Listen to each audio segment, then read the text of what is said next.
I'm fourth generation Japanese American, and my grandparents are second generation, meaning their parents immigrated from Japan.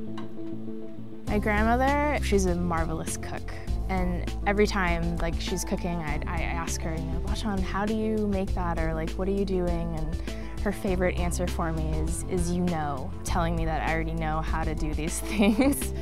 We always grew up, knowing our Japanese culture through the foods that our grandmother and grandfather would make us. That's kind of how we identified with being Japanese.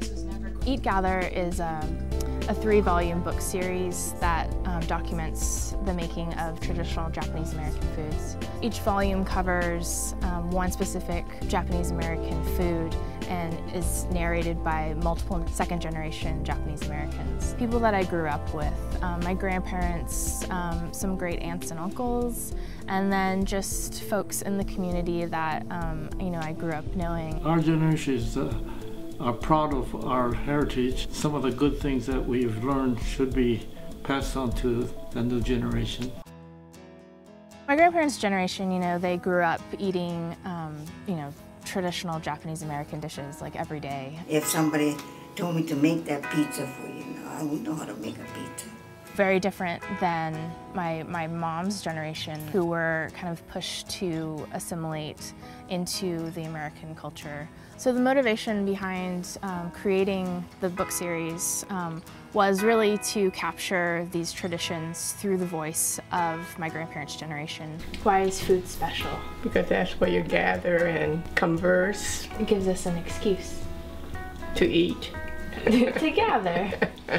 Together, right.